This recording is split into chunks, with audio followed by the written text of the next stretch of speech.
Anybody watching this live right now may notice something different.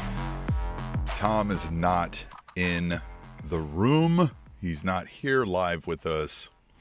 I am here solo. We have to do this by my damn self this week because Tom put in a request for PTO. I graciously approved it. For this is the first anniversary of his marriage to his wife of 4 years. So go figure out the math on that. If you know, you know. So he is out celebrating, doing that. They are off on vacation, enjoying themselves to the fullest. And we'll get a full recap from Tom when he comes back. But Tom did have a message that he wanted to give to all of you before he comes back, just as parting words, so that you don't feel left out with him gone. You guys should be punched in your dicks or vaginas. I think that's rude. I don't know why he said that, but that's who Tom is. You know what I mean? Sometimes, you guys get on his bad side, and I don't know what you did. He probably said something wrong to him. So it is what it is, but I'm sure he'll be in a much better mood when he comes back from vacation and celebrating his lovely marriage, which has done wonders for Tom. Tom's a great human being, thanks in large part, I'm sure, to his marriage, to the wonderful person that is his wife. And thanks to all of you for taking part in our enjoyment of pro wrestling each week when we talk about All Elite Wrestling. We have a lot to talk about. We have AEW Dynamite that happened just ended about half an hour ago. And we also have AEW Revolution. We got some picks to make. And by I say we, please share with these thoughts. Hit us up. Give me your picks as we do this tonight. You can join us live on the YouTube chat right now. If you're here, you can join in the chat. Give us your picks there. We'll talk about those. Or you can hit us up on the threads. We're at all_elite_wrapup. That's WRAPUP. If you're just listening to this and can't read the logo or anything like that, I don't know how that would happen in 2024, but hey, it is what it is. We're here to talk about it. I am broadcasting to you live from Kansas City, which reminds me, this is an opportunity to remind you that we're on the 55th, 56th, 7th week or so of the Kansas City Chiefs being the NFL's defending Super Bowl champions. We've got to get that in there before we go any further. But let's move on and talk about some pro wrestling. If you are joining us live, please join in the chat tonight. I am without Tom. Tom is on vacation. I'll remind folks in there, so please join in live in the chat. If not, if you're hearing this live later on the podcast, feel free to retroactively fill your thoughts in on the threads. Or you can send us an email to aewrapup@gmail.com. We'd like to read those on the show. You can send us voice clips. If you just record yourself talking, send us that to aewrapup@gmail.com. If you got a little video, almost like you make your TikTok, send us that at aewrapup@gmail.com. We'll put it on the show, perhaps, right?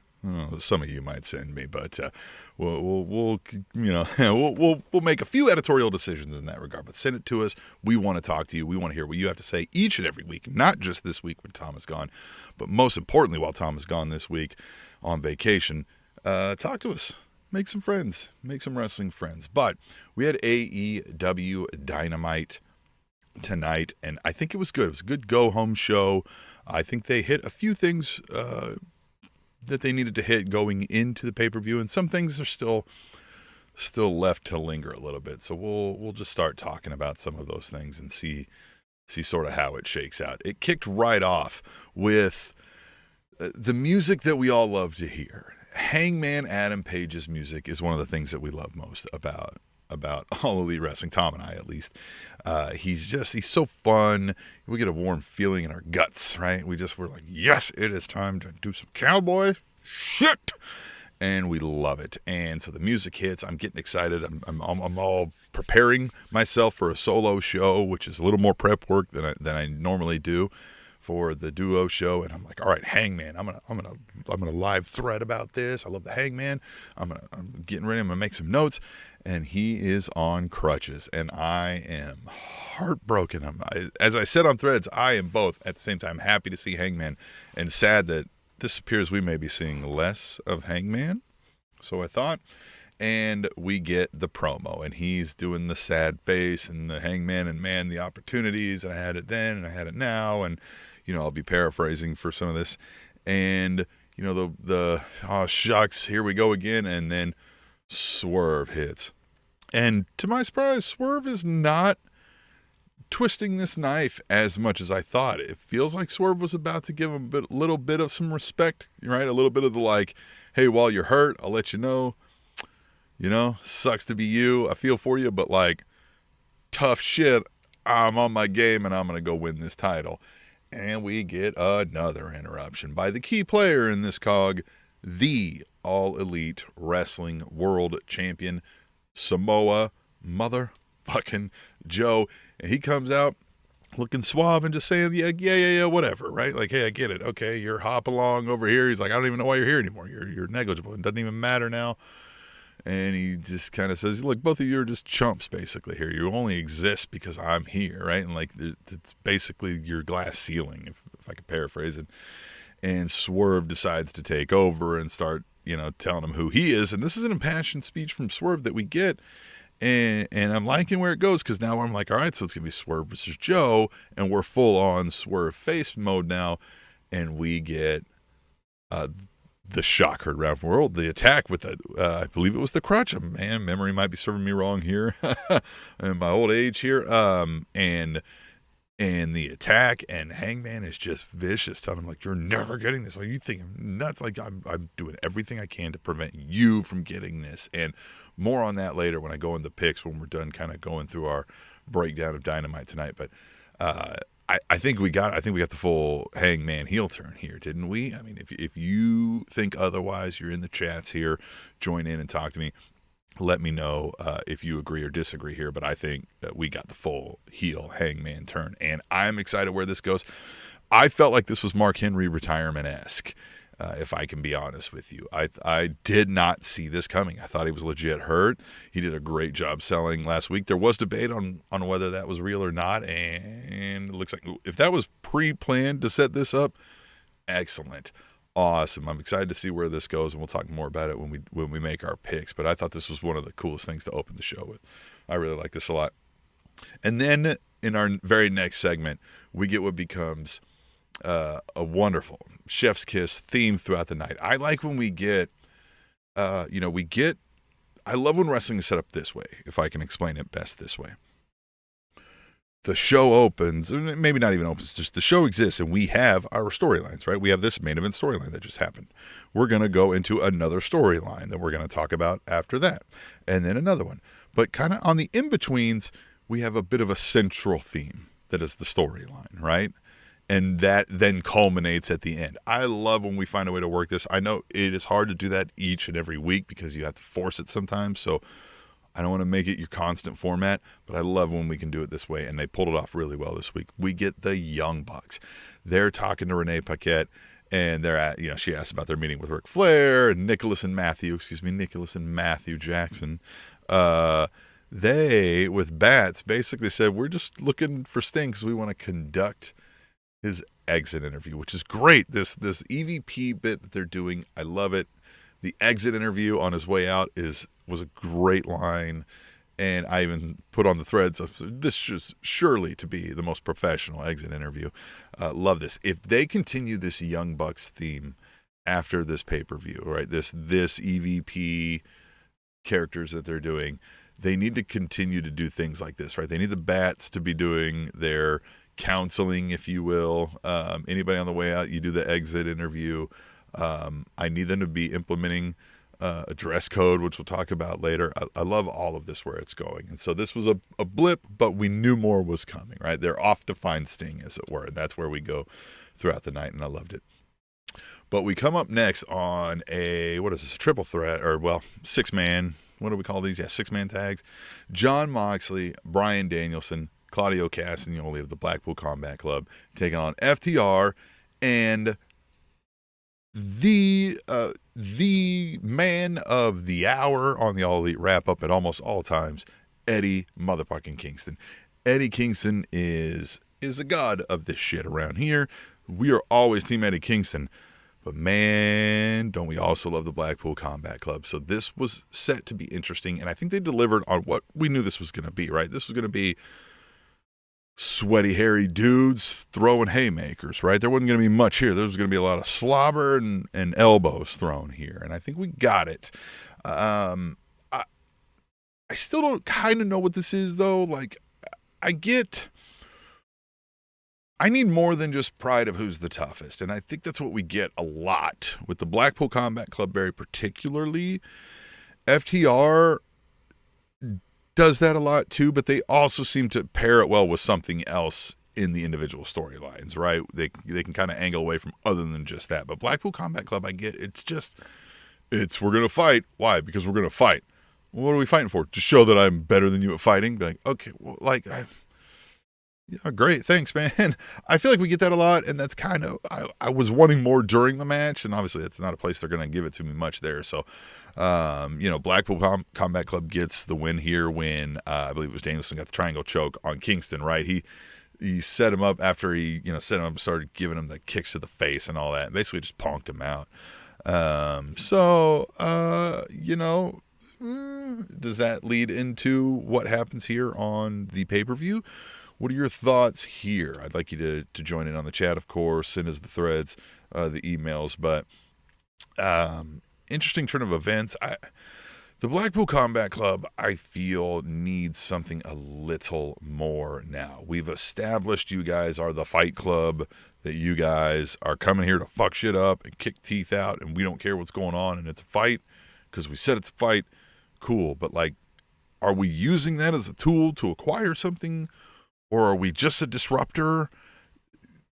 If that's the case, then let's disrupt something. I just need a little bit more out of them. I like the package. I just want a method. Or not even a method, I want a mission, right? That's what I need out of this. We got a video package after this of Chris Jericho's past in CMLL, which we are doing a CMLL thing with All Elite Wrestling right now, and that's good. I like, the exposure and getting this sort of cross fandom, if you will, and we are sort of angling back, it appears, in AEW towards the niche wrestling fan, right? Separating ourselves from being more similar to WWE. I think they kind of merged in a little bit, and now we're merging back out, and some of this is, I said they should treat it like they are the grand sort of mecca stage for the independence and international wrestling scene that is not affiliated with WWE. Where at these pay-per-views, we might get that, New Japan star coming over to wrestle a Ring of Honor guy to take on these CMLL folks. I love all of that being the sort of, oh, you've seen WWE? Well, what about all this other stuff? Like AEW will showcase this for you while we also show you all the cool stuff we do on AEW Dynamite. I don't hate that. And look, I get Jericho's got a pass, but I can't say it enough. I thought we did that with the 30 years of Jericho.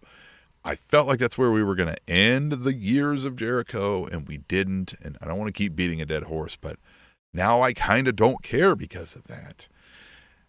I get you wanted to highlight this friend of yours kid, and you did that, and we'll talk about it later, but it felt like this was, and now for the Chris Jericho has creative control segment of the week. But more on that later. We got Will Ospreay arrives, right? We get the pop. Will Ospreay comes out. He's all smiles. And I'm going to say this. I've never been the big, Will Ospreay dude, always with the caveat of just that I am not too exposed to him, and it's not my style of wrestling, right? We do appreciate a little bit more of the hard-hitting, a little more old-school stuff. I'm an old guy. What are you going to do? Don't hate Ospreay, but I've also just never been wowed to the point where I've got to see this guy on my TV. I will say this tonight, he gave me more charisma and swagger and likable attitude than I've seen on the AEW stuff that they've given me so far. I can see how we could position this guy as a top dude that people think is cool and want to be like and want to root for. So I can see some of this. And we got some of the explanation from Don Callis about why are we doing this with the Takeshita versus Ospreay showdown, the Don Callis family. exhibition match of Mania. I don't know. He did say, it's like practice, right? Before you go out there and win together as a team, which, okay. But kudos to Will Ospreay and Takeshita for making this moment feel tense. These dudes sold that we don't want to be doing this. He thinks this is an exhibition to make everything look cool. I'm fucking ripping your left testicle off in this match. I don't like you. I think I'm better than you, and I think you think I'm not, and I'm going to show you wrong by pulling your testicle out and showing it to you. So they sold that really well, and, I think we're going to, we'll talk more about it with the picks coming out, but there's just a little bit of the shit talking, right? They do the handshake and they do the little back and forth of I'm not letting you go. Well, I'm not letting you go. So there's tension and more to follow on the Don Callis family. We go backstage here, and this is another good segment, right? Eddie Kingston, fresh off of his match, just embarrassed, frankly, beat down, heading into a match to defend a title that he fought hard to win, and off a loss does not feel good. So he's back there. Renee's about to ask him questions, and Matthew and Nicholas Jackson interrupt, and this is fun. This is fun. They're looking for Sting, right? And they're like, what are you doing? And then that reminds Nicholas. He's like, no, I do got a bone to pick with you. And he's like, and they're like, listen, Matthew tells him, straighten this up, right? Like, you got to get this presentation together. You're walking in wearing, I don't know what he said, like hoodies and Timberlands or something like that. And he's like, maybe we should implement a dress code around here. And that pinged my little creative feelers here, and I need this. If they continue this, they being the Young Bucks, Matthew and Nicholas Jackson, continue this, EVP gimmick, trying to implement a dress code backstage here will be great with folks like with Christian and Killswitch, right?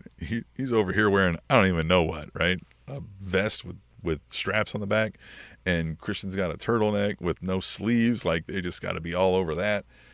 Just everything, right? Some of these people with crazy get-ups and masks, and they're just all over that. That could run us several weeks of comedy gold. They threaten to find him, and then they're on their way. Again, right? We see them passing throughout the night, bumping into all the other stories. Not all of them, but some of them, and it's great. It's great. Love it. But I also want to know what your thoughts are. Need you to hit me up, aewrapup@gmail.com with your thoughts each and every week. Threads, all_elite_wrapup. And follow us at allelitewrapup.com. Our website, it will ask you if you want to subscribe. You can say no thanks and still go to the website. Everything's free. You don't have to enter your information. But if you do subscribe, it is completely free. Will be free. Like, there's no, we're not telling you, sign up now and we'll make you pay later. None of that. And you'll just get these little notifications, right? Like, you'll see, hey, we're going to go live tonight or versus Thursday when we normally, or those sorts of things. Maybe we'll put up some bonus content on those sorts of things. And you'll get it delivered directly to your email. We don't spam you. It's, you get an email or two a week. And so sign up for that, or just go there. There's all your links, right? It'll have your threads. It'll have the podcast links. Do all that stuff. Join us there. It's great. Back to this show.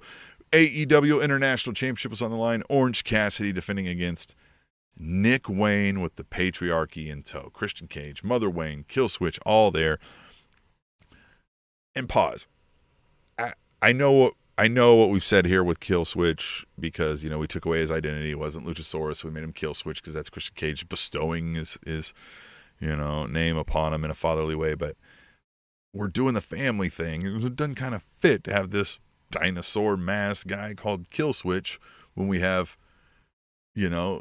a Christian Cage, Mother Wayne, and Nick Wayne, right? These are normal, human names, but whatever. We're not going to change it now. So, this was decent. Again, not entirely my favorite style here of match, but Orange Cassidy is always amazing with what he can do in his style, and we know he's been delivering nonstop and been the workhorse of AEW for a long time now.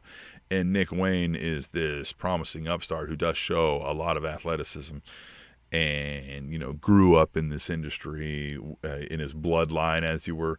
And so this was fine. I didn't hate this again. It just, it is what it is. I didn't expect a whole lot out of this. I expected Orange Cassidy to win this match, and that's, what you're going to get, right? And that's what we got. But we did get a schmoz, right? We got everybody coming in. We had the Taven and Bennett came out to distract Cassidy. We had Rocky Romero in there, Trent Beretta coming fighting him off, Daniel Garcia out there, which is what kind of led for that win. So there was the whole cast of characters, and that's always fun, right? Roderick Strong does attack Cassidy after the bell, of course. The best friends made the save. So, again, you can't go wrong, I don't feel like, with Orange Cassidy and best friends, right? You got to give the people what they want, as they say, but my focus, I think, is the promising characters and the work we could get out of that in the stories is I would put a lot of focus more on this patriarchy, Christian Cage stuff. This is good stuff. This is great stuff.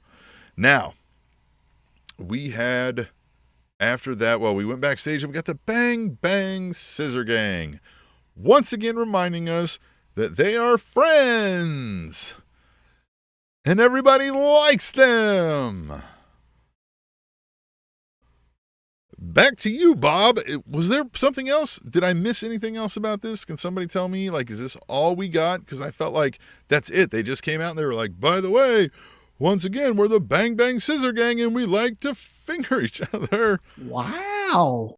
Thanks, Tom. Yeah, I don't know what this is. I don't know what this is. I need somebody to tell me what this is. Anybody in the chat? Maybe not. Maybe nobody's in the chat. But the problem with this Bang Bang Scissor Gang is there's nobody for them to go against. There's no other super group like this, and the other groups are kind of tied up. BCC's over here doing stuff. The patriarchy is too small to kind of go against these guys. Don't really have a tie to that. I feel like this just has to turn back into them fighting, and I don't know that I care about that either. I really think we could do some things with a lot of these individual players in these groups that I just don't think the amalgamation, that's a good word for that, of all of them is doing anything for me. Let me know if you think different, though. Am I wrong? Am I not seeing the vision of the Bang Bang Scissor Gang? Do I not get it? I mean, I like to scissor. Who amongst us does not like to scissor? I do it twice a day, every day. 3 times on Sundays. But I'm not seeing it. I need somebody to tell me if I'm missing something. Hit me up on the chat. What I do see some potential in is what we got next with Chris Statlander taking on Sky Blue. Not necessarily in the outcome of this. Spoiler alert, Sky Blue wins because, Hathaway, I think, inadvertently distracted the referee and hit Hart, got intervened, right? Hit her with the title, I think. So, you're fine for those characters. The Chris Statlander thing is what I want to talk about. I think we can do something with her. I don't hate Stokely Hathaway as a manager trying to lead her and doing it for his own benefit unbeknownst to her, or maybe even knownst to her. I think Tom's a proponent of selling the alien again, back to the boop and the all the stuff, and I just don't think that's. I mean, if you're a warm up the crowd babyface, then that's fine. But I think we sell her as sort of what they were trying to do with the alpha Takeshita, right? You do that with her. Look, we lost Jade Cargill, and I know Chris Statlander may not look like she has CGI painted abs like Jade Cargill did, but we don't have that sort of like superhero, or just super athlete presentation from the women's side. So Stokely almost as the the boxing, quote unquote manager leading the promising, athlete who can beat the shit out of everybody into high profile matches that they couldn't get into otherwise by hook or by crook, right? Backroom deals. And I think you could get Chris Statlander, sort of leaving her friends in the wake, right? And Hathaway selling her on look, they're just trying to keep you down. They're just trying to use you, right? I'm the one who's getting us somewhere. and it causes the tensions with the Willows and those sorts of things, right? And then maybe Statlander, we start to see that maybe even she kind of gets it, and maybe she's like, no, I think, maybe I think you're right? And maybe she's starting to be a little bit of Stockholm Syndrome. I would go this route, and I know there's a whole lot of comedy potential in Stokely Hathaway. I mean, he is the greatest. Big Stoke! Woo! Love him, but I think he would do excellent in this. If not him, we could get somebody else, but just amazing stuff. Perhaps that could be something the patriarchy could do, right? Again, I've talked about whether they could adopt members of the family because they see potential. Christian could sort of like do the aggressive young athlete father that, forces them into uber athleticism, whether they want to or not. Routine. There's a couple options we could go with that. But Sky Blue wins. Why? I don't know what we're doing with any of that either. She's mean now. So, the Young Bucks are backstage again, and they're looking for Sting's locker room. And here we get a little, in two ways. We get a little bit of the wall, the veil of conceit break a little bit when the Matthew and Nicholas Jackson are alone together. He's like, hey, you've seen Sting's video last week? Like, this dude's a little nuts, so we should just make sure we're on our toes, we're prepared, that kind of stuff. He's like, yeah, whatever. Nicholas a little less self-aware at the moment. They bust in, and there are 75, 22, somewhere in between those two numbers, bats hanging from the ceiling. And interesting, right? So they're, kind of freaking out. Where's Sting? And that's what we get.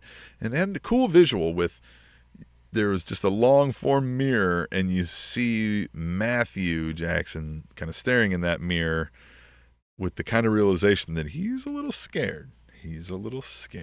Right? And again, more in the evening later. But this is what I love about those themes, right? Dot, dot, dot, dot, dot, throughout the night, we see a little more, and we're going to get a little more. Now we move to once again, Chris Jericho has creative control segment of the night. Lionheart Chris Jericho taking on Atlantis Jr. And again, this was fine. Atlantis Jr. seems like a very capable athlete. I'm sure he's a rising star. Where he's from, where he's at, Mexico, I was assuming. Is that what they said? And did fine. But there needs to be more story. And I know they try to tell us that the story was because this matters to Chris Jericho's life. I don't care, man, about Chris Jericho's life anymore. We've seen it. We've done that enough. I don't mean to sound crass, though, like I don't care about Chris Jericho's life, but that was a weird thing to throw in on us. And I know we've been spinning our wheels with Jericho because we didn't have much for him to do, but let's move Jericho to a mentor manager role if he wants to be hanging around, right? He's moved to the Paul Heyman-esque, like, I'm taking you to the top because I'm going to benefit from it. You're just no longer an active competitor. I don't need to see this anymore. I'm done with it. And Sting's final AEW Dynamite appearance before his final match. And it's not lost on me.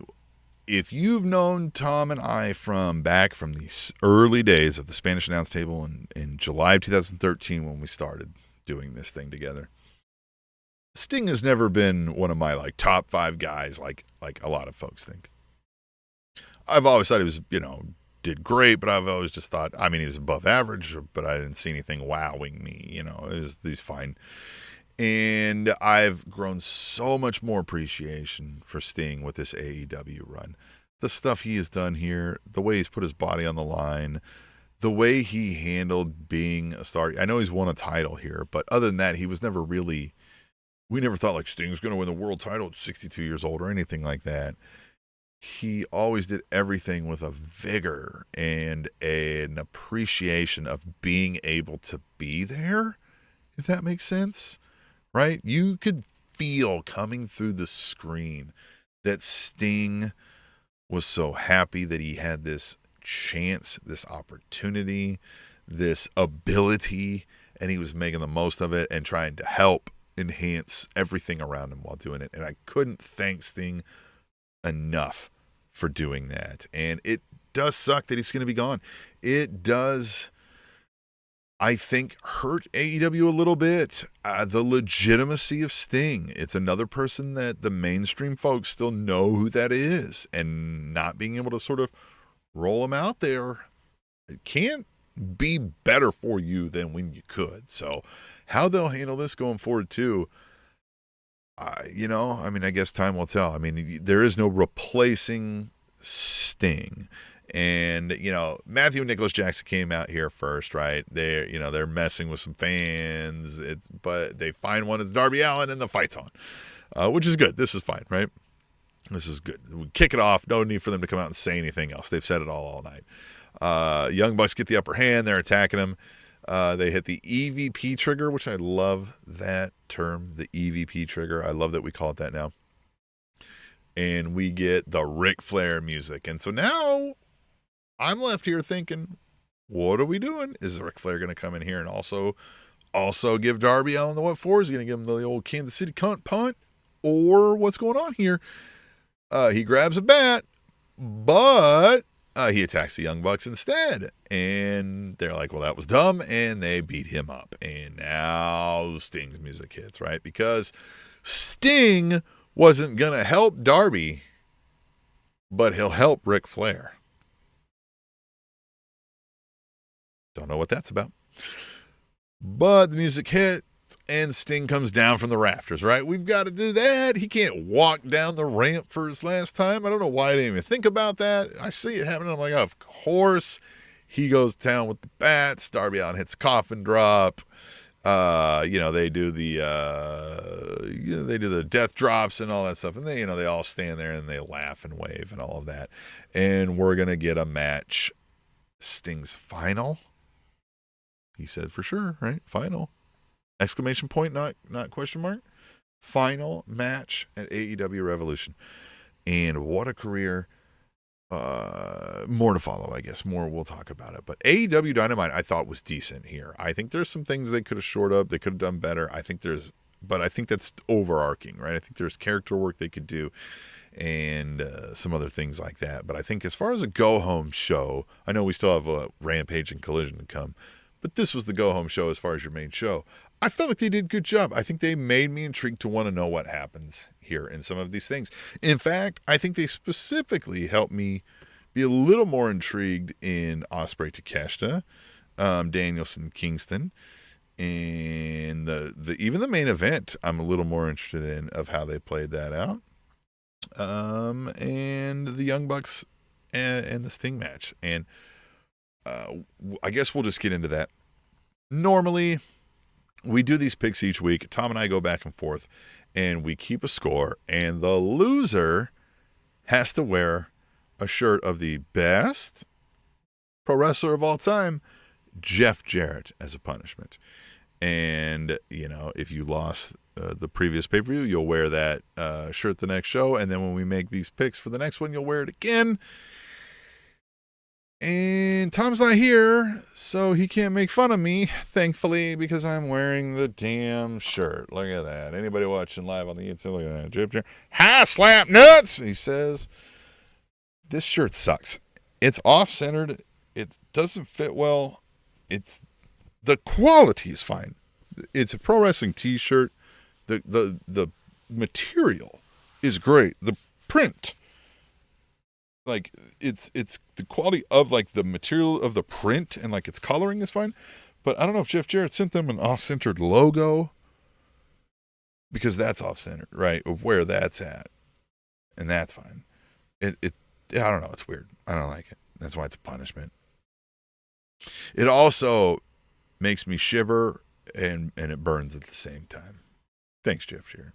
Thanks.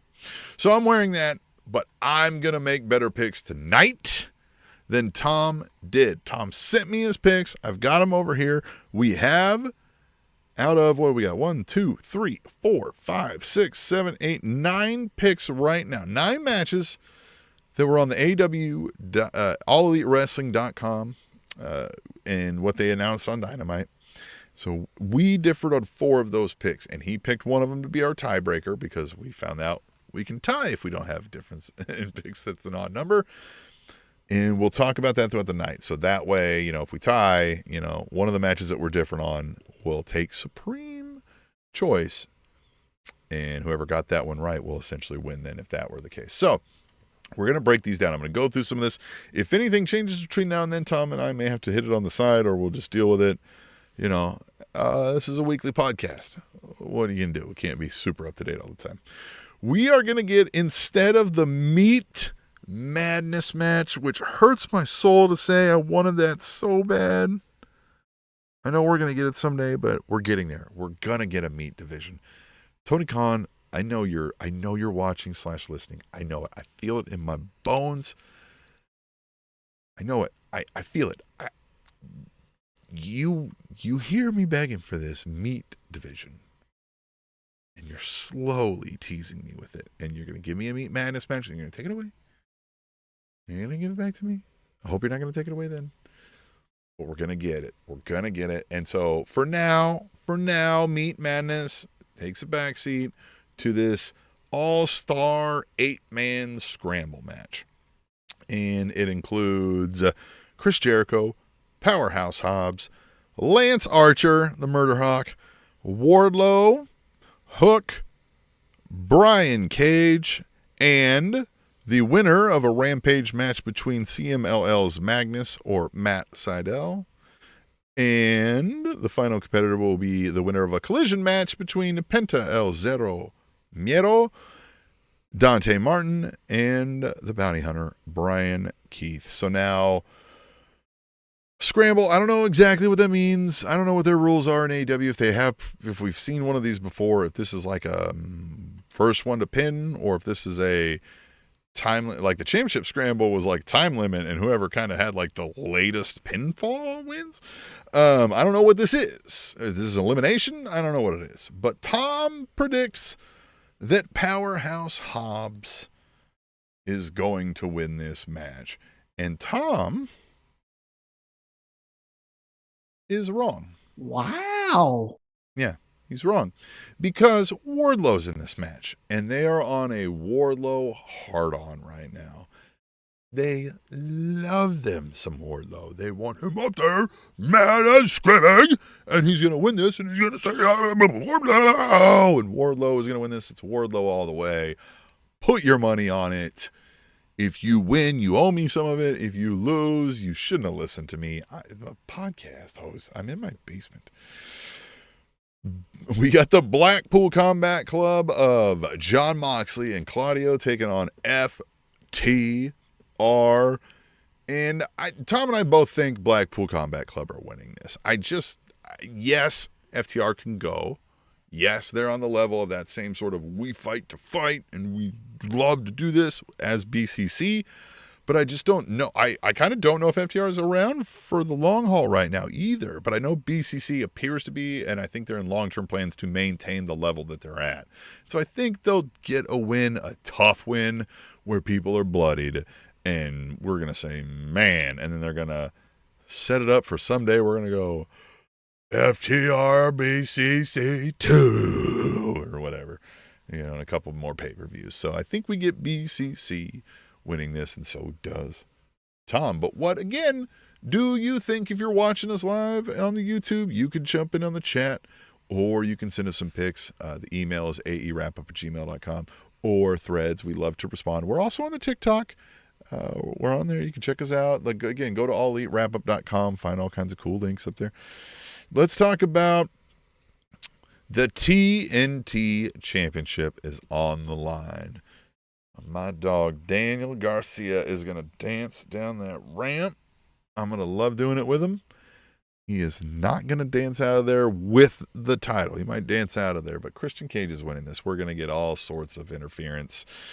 We may get some appearance from Daddy Magic Matt Menard somehow, but I just don't see Daniel Garcia getting over and winning a title off of Christian at this moment while we're still running with the patriarchy thing that is in full steam. I just don't know that we're quite there yet. Daniel Garcia is good, but I don't see like champion Daniel Garcia that people are chasing and him holding promo off battles. It's much better in this sort of like, I'm the rising star and you're not giving me the spot I deserve kind of attitude, right? The chip on his shoulder, which if we give him, the spot, then the chip goes away. So I don't know that would work as much. But so I think Christian Cage wins. So does Tom, because, he's not always wrong. He's not always wrong. Sometimes wrong. What do you think? Who's winning? Christian Cage, Daniel Garcia. All right, next up, we've got the Don Callis family exhibition extravaganza. Will Ospreay, finally, all elite, taking on Konosuke Takeshita. And I'm intrigued now.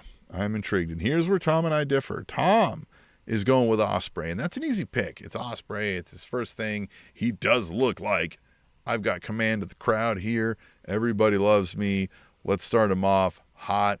But I think because of that, I think this is why Takeshita wins. I think we are going to heel out. I think Ospreay's not really going to be in the Don Callis family after this event, because he's going to get beat out of it, right? He's going to feud a little bit with the Don Callis family and sort of, easily eclipse them and put them at bay and show that he's top tier while they're still not quite there, to come in the next following weeks or months. But I think Takeshita wins through shenanigans, through the Don Callis meandering, and then maybe we get a beatdown post-match of Ospreay by the family, if you will. That's what I think is going to happen, but Tom thinks Ospreay wins, which is viable. Ospreay could win, and we could still set that up, right? Takeshita's just jealous now, and we talk about it next week, and Don Callis is bragging, and we see Takeshita back here with the sour face, like it should have been me, right? Especially if there was some shenanigans that maybe got in the way, right? Maybe Don Callis might have accidentally kind of showed favoritism. Maybe Takeshita's like, fuck that. But I don't think that's it. I think Tom's wrong. I think Takeshita wins this weekend. All right, this one might hurt my soul. Continental Crown Championship is on the line. Tom and I differ on this one again. We get Bryan Danielson. We get Eddie Kingston. I know traditional wisdom tells us, Bryan Danielson smoke showed Eddie Kingston at the end of this, right? Boots to his face, wrapped him up, dead bodied him into a submission move, just to flex on him while he had him in it. That tells you lose at the pay-per-view, but I don't know. Tom says Eddie wins. Eddie's still the champ. I know we're on this like Eddie Kingston wins everything. But man, I kind of feel like we're on a BCC rules the world tear right now.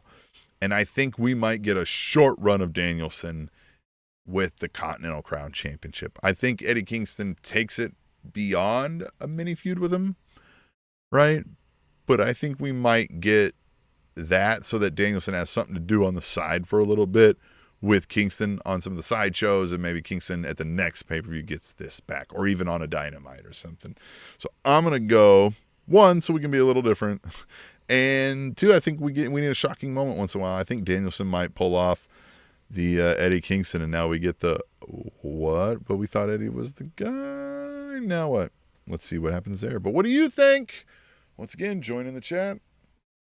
Hit me up on the threads, All Elite Wrap-Up. AEW International Championship is on the line when Roderick Strong vies for the belt against champion, multi-time AEW International Champion Orange Cassidy, freshly squeezed Orange Cassidy. And this one's intriguing. Tom and I think both might have went against conventional wisdom here, and I think Roderick Strong's pulling this down. I think it's time.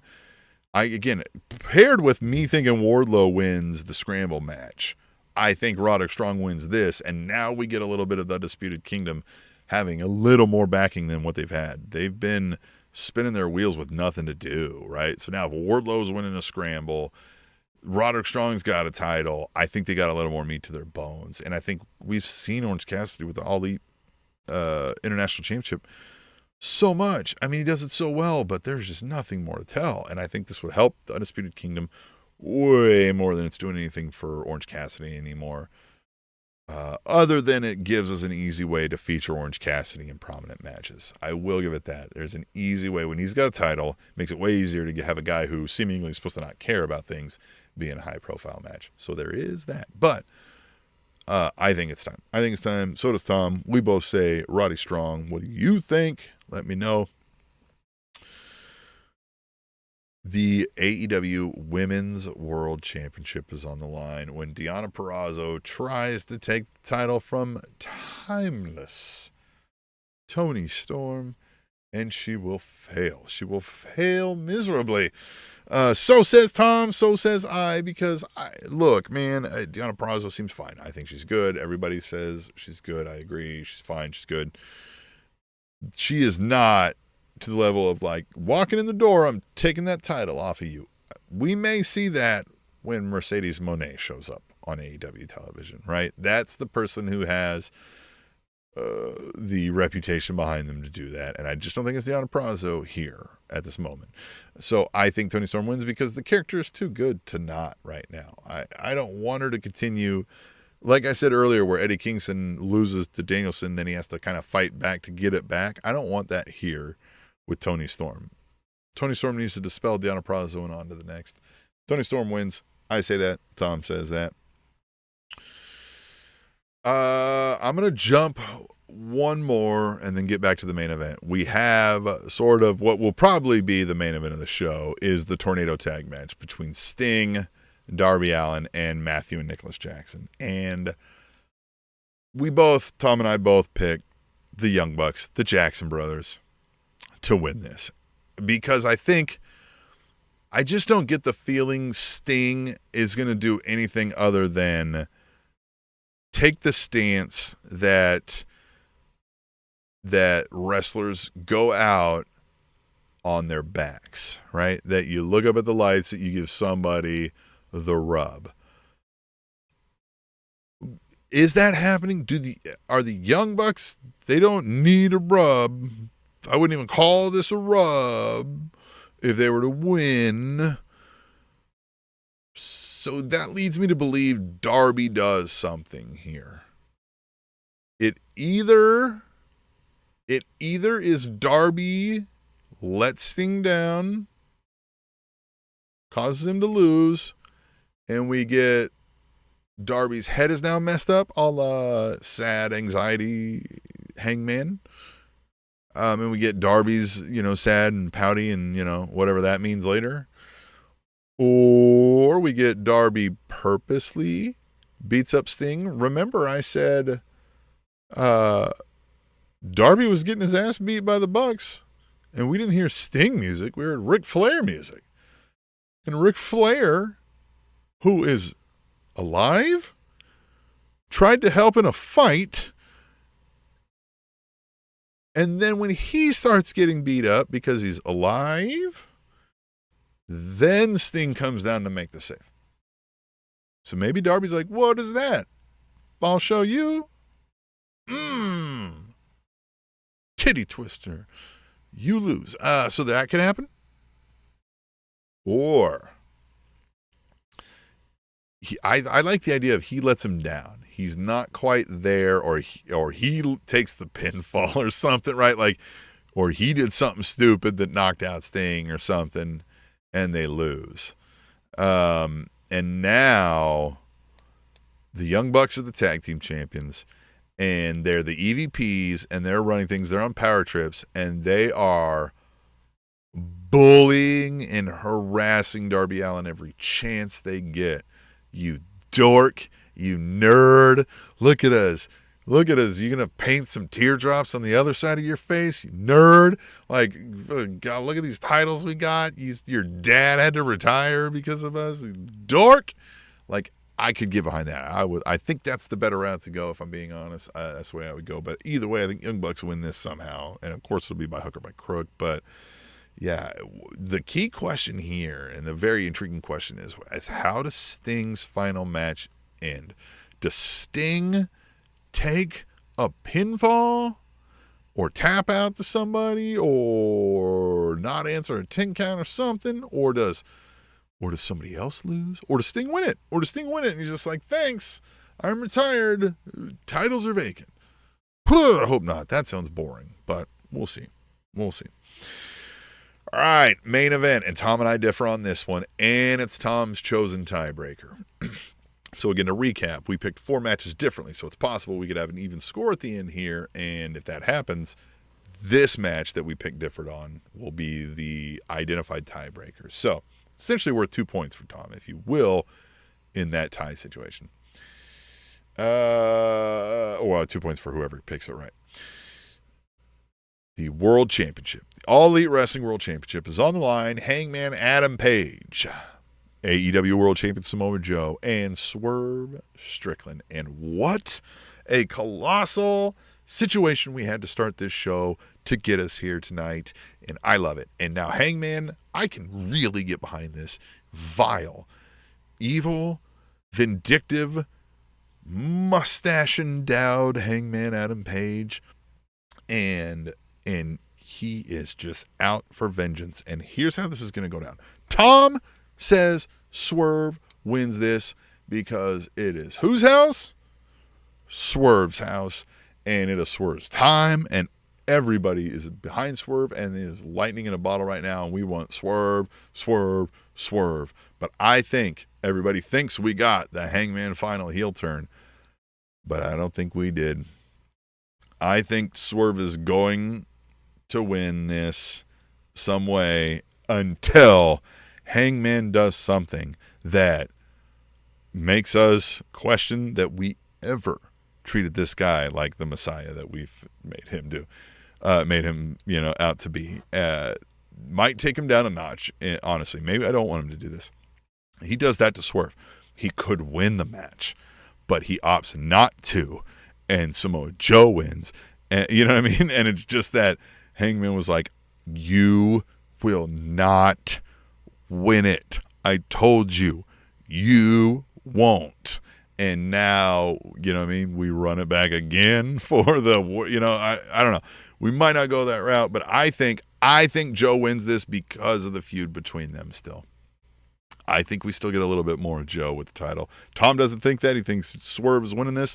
That's our tiebreaker match between us, and that's intriguing. I'm really interested to see where we go with Swerve.